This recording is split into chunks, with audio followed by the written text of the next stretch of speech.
আজ শুনছেন আপনারা অপ্রিয় সেই প্রিয়জন গল্পের তৃতীয় পর্ব। তাহলে চলুন গল্পটি শুনে ফেলি। আর বরাবরের মতো বলবো, গল্প ভালো লাগলে যেন অবশ্যই লাইক, কমেন্ট ও শেয়ার করবেন আপনজনদের মধ্যে, বন্ধুবান্ধবদের মধ্যে। তাহলে চলুন গল্প শুনে ফেলি। রুমে দরজা খোলা রেখেই ঘুমায় মীরা। দরজা ভেজানো থাকে। পিহু দরজা খুলে উঁকি দিল।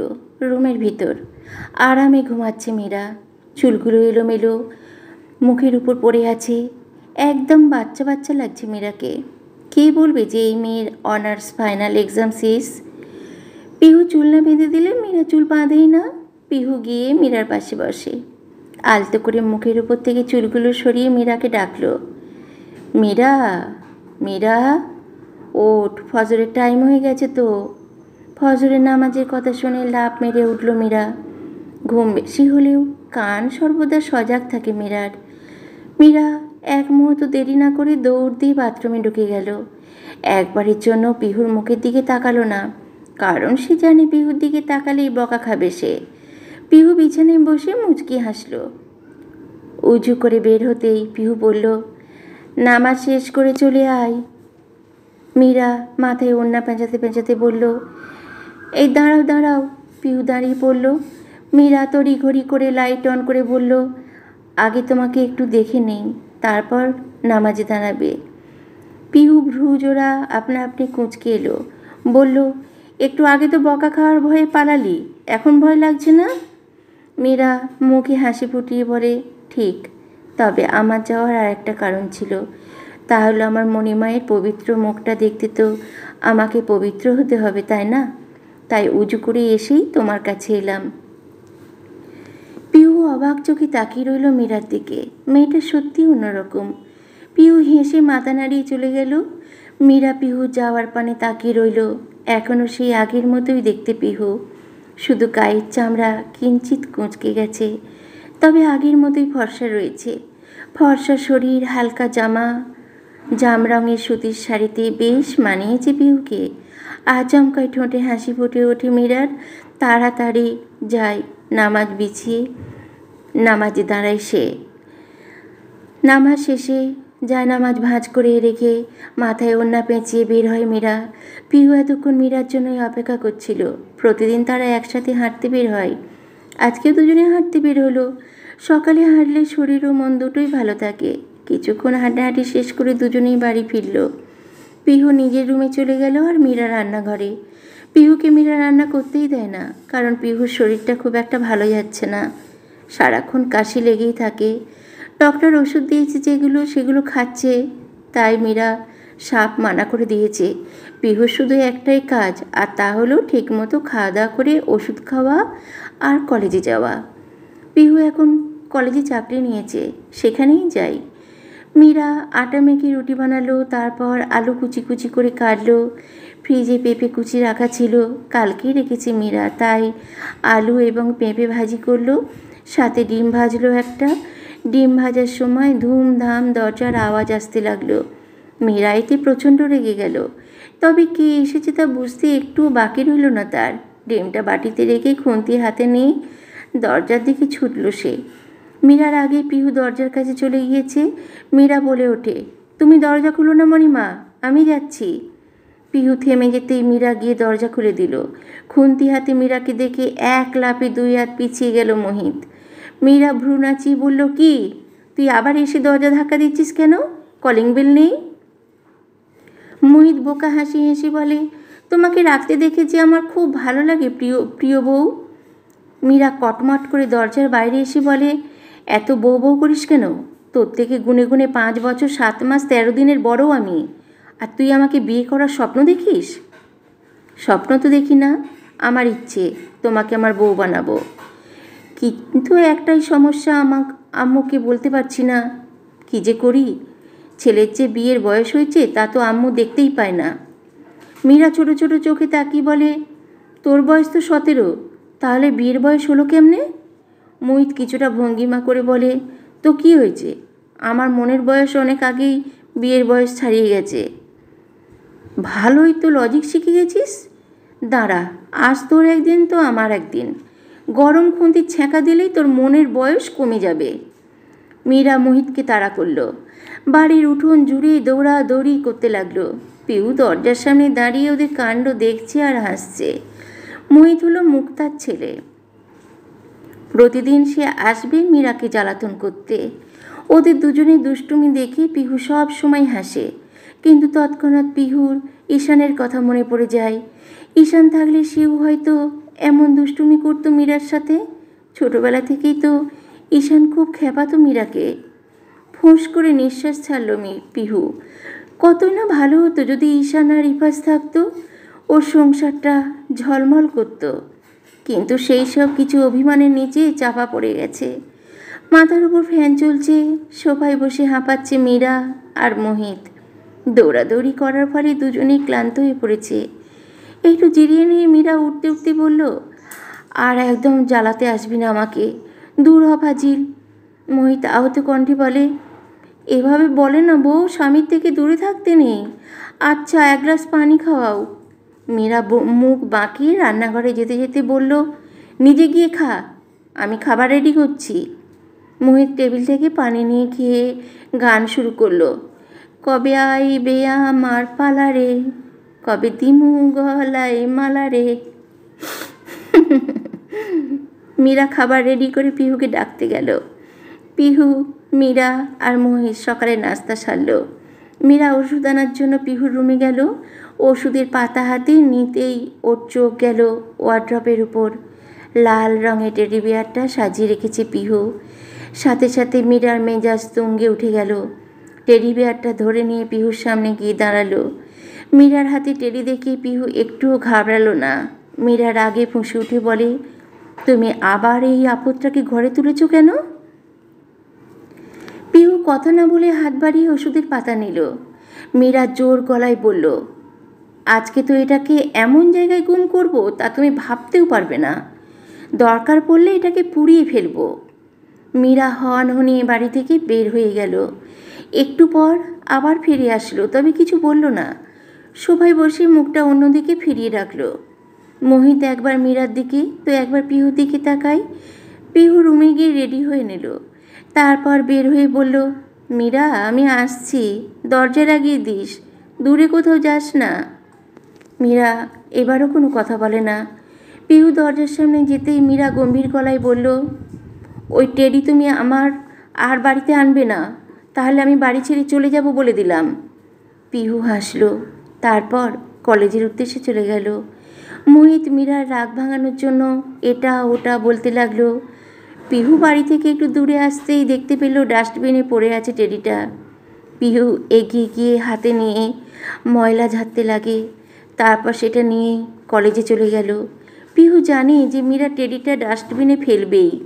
ড্রেন বা পুড়িয়ে ফেলার ক্ষমতা থাকলেও মীরা তাতে মন টানে না। তাই তো বারবার মীরা ডাস্টবিনেই টেডিটা ফেলে দেয়, আর পিহু বারবার তা বাড়িতে তোলে। এই 17 বছরে অনেক কিছু পাল্টে গেছে। মীরাও বদলেছে অনেক।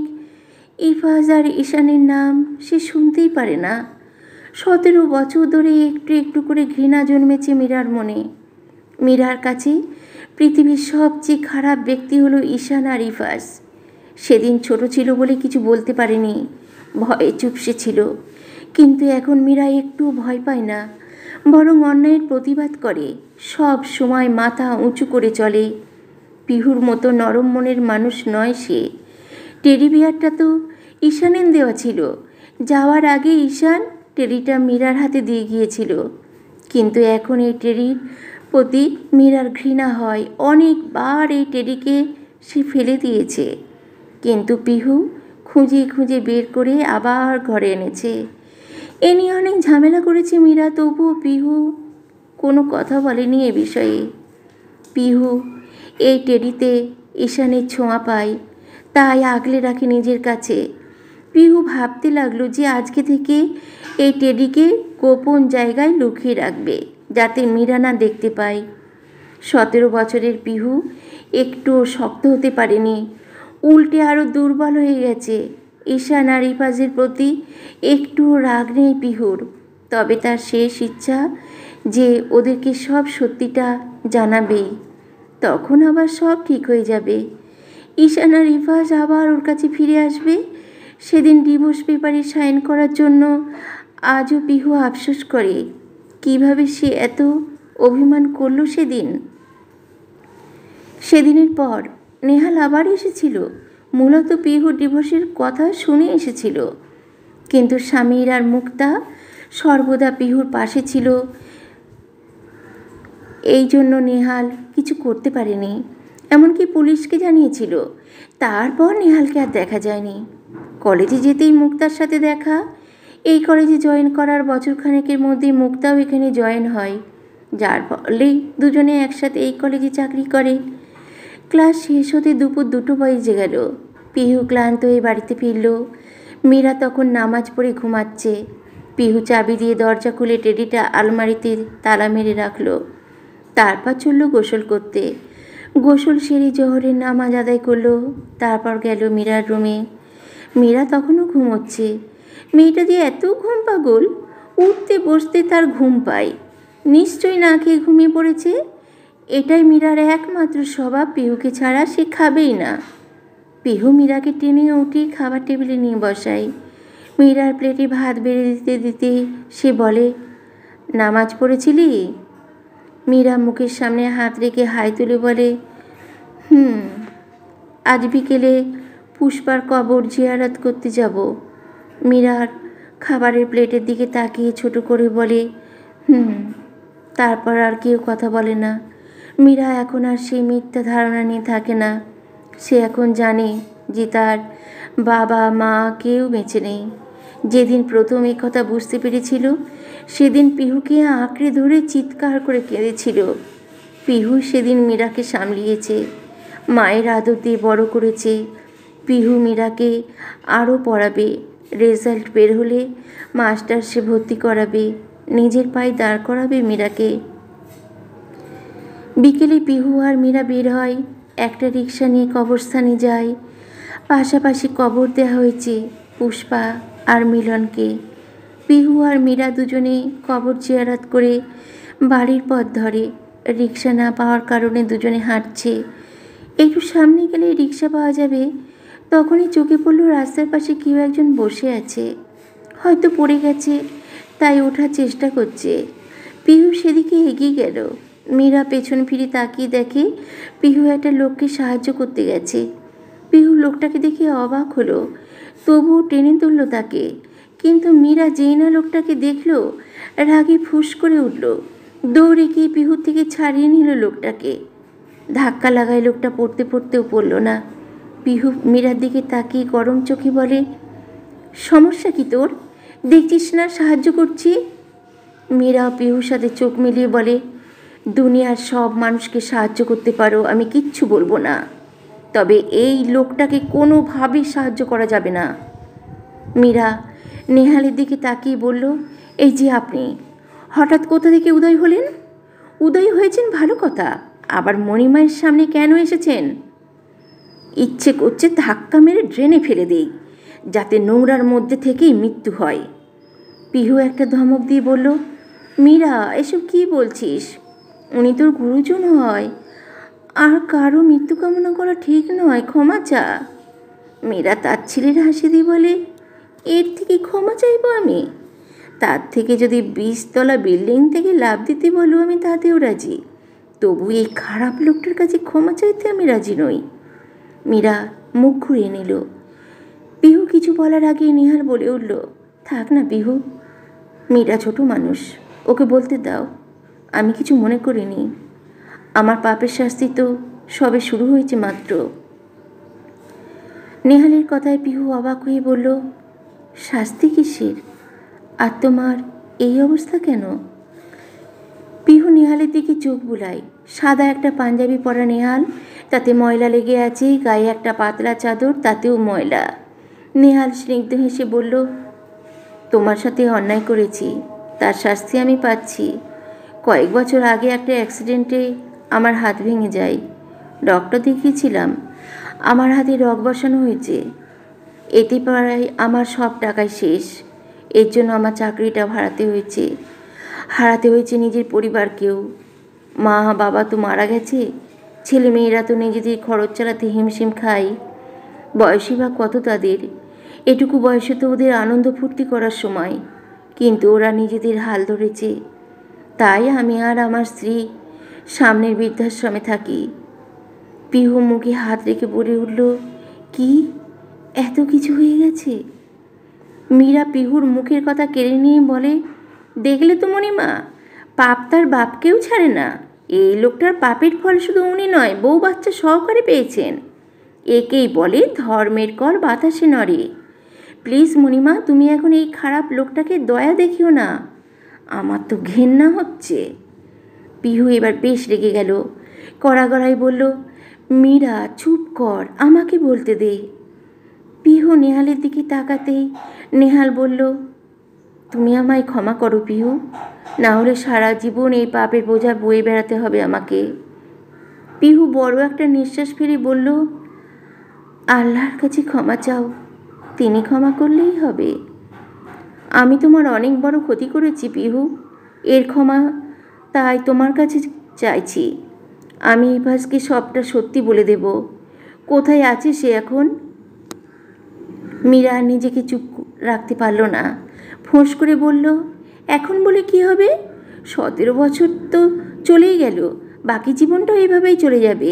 চলো মণিমা, না এই নেহালের সামনে আসবে আর না ইফাজ খান আর ঈশান খান। এই লোকগুলো খুব খারাপ মানুষ, চলো।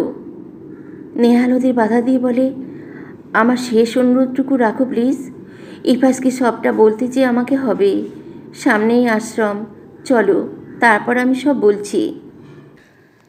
লন্ডন উত্তর পশ্চিম ইউরোপের রাষ্ট্র যুক্তরাজ্যের রাজধানী শহর। শহরটি গ্রেট ব্রিটেন দ্বীপের দক্ষিণাংশে অবস্থিত ইংল্যান্ড নামক প্রশাসনিক বিভাগের টেমস নদীর তীরে অবস্থিত। রাতের লন্ডনকে এক স্বপ্নের শহর মনে হবে। কোথাও এতটুকু অন্ধকার নেই, সবখানে কৃত্রিম আলোতে পরিপূর্ণ। যে কোনো বাংলাদেশি প্রথমবার লন্ডন গেলে অবাক হয়ে যাবে, কারণ এত সাজসজ্জা আমাদের বাংলাদেশে নেই। ঈশানও অবাক হয়েছিল এত সব দেখে। শীতের সময় যখন স্নোফল হতো তখন ঈশান খুব এক্সাইটেড হয়ে পড়তো, কিন্তু এখন সে এতে অভ্যস্ত। লন্ডন থাকতে থাকতে সে বাংলাদেশের চেহারা ভুলে গেছে। এখন যদি সে বাংলাদেশে যায় নির্ঘাত হারিয়ে যাবে। ভ্যানিসে সে বাবার সাথে থাকে। এখানে ইফাজের বড় একটা দোতলা বাড়ি আছে, পরিবার সহ সে এখানেই থাকে। এই 17 বছরে তার অনেক নাম ডাক হয়েছে। ভ্যানিসের সবাই ইফাজকে এক নামে চেনে। বড় বড় বিজনেসম্যানদের সাথে তার ওঠা বসা, সব সময় কাজে ব্যস্ত থাকে সে। অফিস থেকে বাড়ি আর বাড়ি থেকে অফিস। অনেক রাত করে বাড়ি ফেরার দরুন ইফাজ এখনও ঘুমোচ্ছে। অ্যালার্ম ঘড়িটা শব্দ করেই যাচ্ছে। ইফাজ এক হাতে সেটা বন্ধ করে আবার ঘুমিয়ে পড়ল। আজকে যে হাঁটতে বের হবে না, খুব ক্লান্ত সে। একটু পরে ঈশান এলো। ঈশান ইফাজকে ডাকতে এসে বলল যাবে না, তাই ঈশান একাই বেরিয়ে পড়ল। কানে ইয়ারফোন গুঁজে দৌড়াতে লাগলো রাস্তায়। শুধু ঈশান নয়, আরও অনেকে বের হয় দৌড়তে। ঈশান একটা হাতাছাড়া গেঞ্জি আর 3/4 প্যান্ট পরেছে। জিম করা 6 প্যাক বডি, ফর্সা শরীর তার, একদম বাবার মতো সুদর্শন হয়েছে সে। অবশ্য ইফাজ ও এখনও কম সুদর্শন নয়। মেয়েধীন পেট, মাথা ভর্তি চুল, একদম সুদর্শন যুবকের মতোই দেখতে। শুধু চুলে আর দাড়িতে পাক ধরেছে। বাবা ছেলে এক জায়গায় দাঁড়ালে কেউ বলবে না যে এরা বাবা ছেলে। এ নিয়ে কম কথা শোনেনি ইফাজ। এ কথা শুনলেই ইফাজ শুধু হেসেছে। ঈশান দৌড়ানোর সময় খেয়াল করলো যে কিছু মেয়েও ওর পিছু পিছু দৌড়াচ্ছে। সবার কাছে এটা সিম্পল হলেও ঈশানের কাছে এটা মোটেও সিম্পল নয়, কারণ এরকমটা মাঝে মধ্যেই হয়। এর আগে তো 5টাকে রাস্তায় দাঁড় করিয়ে কান ধরে উঠবোস করিয়েছিল। ঈশান হঠাৎ থমকে দাঁড়ায়, সাথে মেয়েগুলো দাঁড়িয়ে পড়ে। কিন্তু ঈশান সেই মুহূর্তে পিছনে তাকালো, অমনি সবগুলো দৌড়ে পালালো। ঈশান আবার দৌড়তে লাগলো। লন্ডনের অনেক মেয়েরাই ঈশান বলতে পাগল। কেউ কেউ ঈশানের সম্পত্তির জন্য, আবার কেউ কেউ ঈশানের জন্য। তবে আজ পর্যন্ত কেউ ঈশানকে সামনাসামনি প্রপোজ করার সাহস পায়নি। তার কারণ হলো গোমরামুখ ঈশান। কখনোই কেউ ঈশানের মুখে হাসি দেখেনি। কেন সে হাসে না সেটা সবার অজানা। এমনকি ঈশানের বন্ধু মহলের কেউই মনে করতে পারবে না যে কোনোদিন ঈশান কবে হেসেছিল। তবে এই বিষয়ে কেউ কিছু জিজ্ঞেস করতেও পারে না। এতে ঈশান যদি আরও ফুঁসে ওঠে, তবে ঈশানের বন্ধুদের কাছে অনেক মেয়েরাই ঈশানের ব্যাপারে কথা বলে, মূলত ঈশানকে পটানোর জন্য। একবার কয়েকটা মেয়ে লাভ লেটার দিয়েছিল ঈশানকে, তখন রেগে গিয়ে ওদের কান ধরে উঠবোস করিয়েছে। শুধু তাই না, মেয়েগুলোর অর্ধেক চুল পর্যন্ত কেটে দিয়েছিল। খুব ঝামেলা করেছিল ঈশান সেদিন। সেই থেকে প্রপোজ করা তো দূরের কথা, কোনো মেয়ে ঈশানকে গুড মর্নিং পর্যন্ত বলার সাহস পেত না। শুধু দূর থেকেই আকর্ষণ বিকর্ষণ করে। মেয়েদের কাছে এখন ঈশান মানেই বম, কাছে গেলেই ঠুস করে ফুটে যাবে। জগিং শেষে ঈশান বাড়িতে ঢুকলো। ইফাস খাবার টেবিলে বসে আছে, ঈশানের জন্যই বসে আছে। ঈশান গিয়ে চেয়ার টেনে বসে। ঈশানের দাদুও এসেছে, কিন্তু দাদি আসেনি। তিনি কয়েকদিন ধরেই অসুস্থ, রুমে বসেই খাওয়া দাওয়া করে। ইফাস নিজ হাতে ঈশানের প্লেটে খাবার তুলে দেয়। শতব্যস্ততার মাঝে থেকেও ঈশানকে সে ঠিকই সময় দেয়। কি আর করবে, মা তো নেই, ওকেই সব করতে হয়। ঈশান খাচ্ছে আর বারবার ইফাজের দিকে তাকাচ্ছে। ইফাজ বেশ বুঝতে পারছে যে ঈশান তাকে কিছু বলতে চাইছে। ইফাজ ঈশানকে নির্ভয় দিয়ে বলে, কি বলবে, তাড়াতাড়ি বলে ফেলো, আমার অফিস আছে। ঈশান একটু ইতস্তত করে দাদুর দিকে তাকালো, তারপর ইফাজের দিকে তাকিয়ে বলল, আব্বু, আমার স্টাডি তো শেষ, তাই আমি চাচ্ছি। ঈশানকে বলতে না দিয়ে ইফাজ বলল, অফিসে জয়েন হতে চাও? বেশ তো, কাল থেকে না হয়। ঈশান ইফাজকে থামিয়ে দিয়ে বলল, না আব্বু, আমি অন্য কিছু বলতে চাচ্ছি। ইফাজ হাতের স্পুন প্লেটে শব্দ করে রেখে ঈশানের দিকে তাকালো, তারপর বলল, বলো, কি বলবে? ঈশান ইফাজের চোখে চোখ রেখেই বলল, আব্বু, আমি বাংলাদেশ যেতে চাই কিছুদিনের জন্য। ইফাজ গম্ভীর মুখে ঈশানের দিকে কিছুক্ষণ তাকিয়ে রইল, তারপর বলল, মায়ের কাছে যেতে চাও?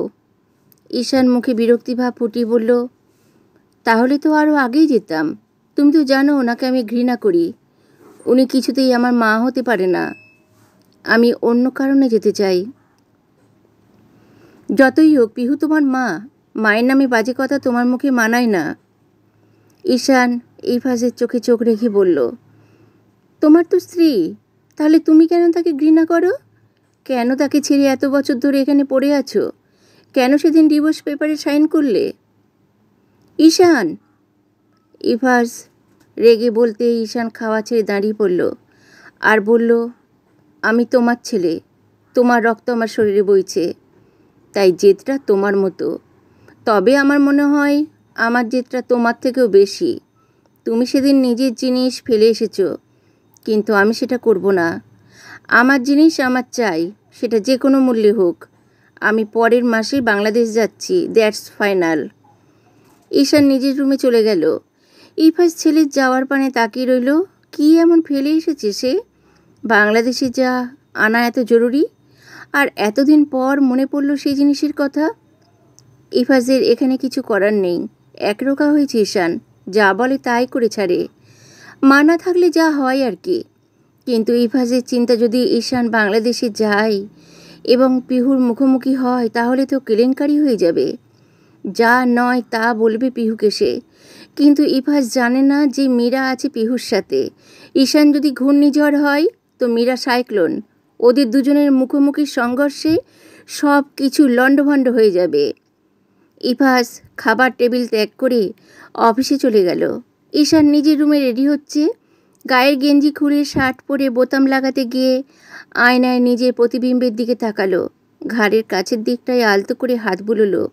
এখানেই তো মীরা জোরে কামড়ে দিয়েছিল। 3 দিন পর্যন্ত জায়গাটা লাল হয়েছিল। ঈশান মীরার রং পেন্সিলগুলো থেকে একটা পেন্সিল না বলে নিয়েছিল। তাতেই মীরা ওকে চোর বলে আখ্যায়িত করে তার শাস্তিস্বরূপ কামড় বসিয়ে দিয়েছিল। তবে দাগটা নেই, সময়ের সাথে সাথে তা মিলিয়ে গেছে। পুরনো কথা মনে পড়তে ঈশানের ঠোঁটের কোণে এক চিলতে হাসি ফুটে উঠল। এই হাসি ঈশানের আয়না আর ঈশানই দেখল শুধু। এমনকি ইফাজও কখনো ঈশানকে হাসতে দেখেনি। রেডি হয়ে ঈশান বেরিয়ে গেল। সারাদিন লন্ডন শহর ঘুরে রাতে বাড়িতে ফিরে সে। এটাই হলো ঈশানের প্রধান কাজ। ইফাজ অফিসে নিজের কেবিনে বসে আছে। ফাইলপত্র সব একপাশে ফেলে পিহুর ছবির দিকে তাকিয়ে আছে। গোলাপি রঙের শাড়ি আর খোঁপায় গোলাপ লাগানো। হাসি মুখে দাঁড়িয়ে আছে পিহু। শাড়িটা ইফাজ কিনে দিয়েছিল ওদের ৩য়তম বিবাহবার্ষিকীতে। আজ এত বছর পরও ইফাজের স্পষ্ট মনে আছে। অল্প বয়সে পিহুকে সেই সাজে এখনও অপরূপ লাগছে। ইফাজ ভাবছে, পিহু এখনও আগের মতোই আছে কি, নাকি ওর মতো পিহুর চুলেও পাক ধরেছে। এটা নিয়ে পিহু কত হাসাহাসি করত, অথচ আজ সত্যি ইফাজের চুলে পাক ধরেছে। তা দেখার জন্য পিহু নেই। ইফাজ আজও পিহুকে আগের মতোই ভালোবাসে, যতই রাগ দেখাক না কেন। ভালোবাসা তো মিথ্যা নয়। পিহুর নেহালের সাথে বিয়ে হয়েছে নিশ্চয়ই। ছেলে মেয়ে হয়েছে কি? এসব মনে পড়তেই মাথায় আগুন ধরে গেল তার। ছবিটা ছুঁড়ে ফেলে দিল সে। রাগ হচ্ছে খুব এখন। চোখ বন্ধ করে রাগ দমনের চেষ্টায় আছে ইফাজ। আস্তে আস্তে রাগ নিয়ন্ত্রণ করে নিজের কাজে মন দিল ইফাজ। আজকের প্রকৃতি যেন খুশির আমেজে মেতে উঠেছে। তাই হালকা বাতাস বইছে, আকাশে চাঁদ উঠেছে, আর তার সাথে বেলি ফুলের সুবাস ভেসে আসছে। পিহুর মনটা এত ভালো হয়ে গেল, জানালার গ্রিল ধরে আকাশের পানে চেয়ে রইল। ইফাজের কাঁধে মাথা রেখে কতদিন চাঁদ দেখেছে সে, কিন্তু এত বছরে সেই ইচ্ছে মরে গেছে। তবে এখন আর পারছে না পিহু। ইচ্ছে করছে ছুটে চলে যেতে ইফাজের কাছে, কিন্তু তা বোধহয় আর সম্ভব হবে না। এটা ভাবতেই পিহুর চোখের কোণে পানি জমে উঠল। সে খুব করে চেয়েছিল ঈশানকে দেখতে। তার ছেলেটা কত বড় হয়েছে তা পিহু দু চোখ ভরে দেখত, কিন্তু তা আর হবে না। ঘন ঘন নিঃশ্বাস ছাড়ল পিহু, আর একটু পর পর কেসে উঠছে। বেশি কাশির ফলে পেট ও গলা ব্যথা হয়ে গেছে। মীরা পিহুর কাশির শব্দে ওর রুমে আসলো। এগিয়ে এসে বলল, মণিমা, তুমি ওষুধ খাওনি? পিহু আকাশের দিকে তাকিয়ে মাথা নাড়ল। মীরা ওষুধ হাতে নিয়ে পানি এগিয়ে দিল। পিহু চুপচাপ ওষুধ খেয়ে নিল। মীরা আবার বলল, ভালো ডক্টর দেখাতে হবে তোমাকে। কয়েকদিন যাবৎ কাশি বেড়েই চলেছে তোমার। পিহু এবার মীরার দিকে ঘুরে তাকালো, বলল, আমাকে নিয়ে ধরো অত ভাবতে হবে না। ডক্টর আমি দেখিয়েছি, বয়স হয়েছে, অসুখ তো হবেই। মীরা সন্ধিহান চোখে তাকিয়ে বলে, কে বলেছে তোমার বয়স হয়েছে? তুমি তো এখনও যুবতী মেয়েদের মতোই রয়েছ, আর বয়স হলেই বুঝি অসুখ বাড়ে? পিহু কিছু বলার আগে কলিং বেলের শব্দ এলো। পিহু মীরা দুজনেই রুম থেকে বের হয়ে এলো। মীরা দরজা খুলতেই দেখল মুক্তা, সমীর আর মোহিত এসেছে। মীরাকে দেখেই মোহিত চোখ মারে। মীরাও আগুন চোখে মোহিতের দিকে তাকায়। পিহু মীরাকে নাস্তা রেডি করতে বলে। মুক্তা আর সমীরকে নিয়ে রুমে চলে গেল। মোহিত মীরার পেছন পেছন গেল জ্বালাতন করবে বলে। পিহু, মুক্তা আর সমীর গম্ভীর মুখে বসে আছে। পিহু কিছুক্ষণ চুপ থেকে বলল, আমি চাই খুব শীঘ্রই মীরাকে বিয়ে দিতে। অন্তত বেঁচে থাকতে মীরার বিয়ে দেখতে চাই। মেয়েটাকে এমন একটা ছেলের হাতে তুলে দিতে চাই যে আমার মীরাকে খুব সুখে রাখবে। স্বামী চুপ করে আছে, কিন্তু মুক্তা পিহুর কথায় একটু বিরক্ত নিয়ে বলে, এসব কি বলছিস পিহু? সামান্য একটু অসুখেই কি মানুষ মরে নাকি? পিহু ঠোঁটের কোণে হাসি বুলিয়ে বলল, যেদিন ডাক আসবে সেদিন তো যেতেই হবে। উপরওয়ালা যদি এই অসুখের কারণে আমার মৃত্যু লিখে রাখে তাহলে হবে, কিন্তু ডক্টর বলেছে অপারেশন করালে সব ঠিক হয়ে যাবে। যদি ঠিক না হয়, আমি যদি মরে যাই? সব সময় নেগেটিভ চিন্তা কেন করিস বলতো? তোকে অপারেশন করাতে হবে। তুই তো ইফাজ আর ঈশানকে দেখতে চাস, ওদের সবটা বলতে চাস, তাহলে কেন অপারেশন করাতে চাইছিস না? পিহু অন্যদিকে তাকিয়ে বলল, পৃথিবীর সব মানুষ কোনো না কোনো অপূর্ণতা নিয়ে দুনিয়া ছাড়ে। কেউ কখনো বলতে পারবে না যে আমি সব পূর্ণতা পেয়েছি। তাহলে আমি এটুকু অপূর্ণতা নিয়ে মরলে সমস্যা কি? মুক্তা হতাশ হয়ে বলে, পিহু এরকম যে ধরিস না। স্বামীর বলল, তোমার মীরাকে সবটা জানানোর দরকার পিহু, তারপর মীরা যা সিদ্ধান্ত নেবে তাই হবে। আজকের কাহিনী এই পর্যন্ত। এর পরের ঘটনা শুনতে হলে অবশ্যই কমেন্টস করে জানান এবং সাথে থাকবেন। গল্পটি ভালো লাগলে লাইক, কমেন্টস, শেয়ার করতে ভুলবেন না।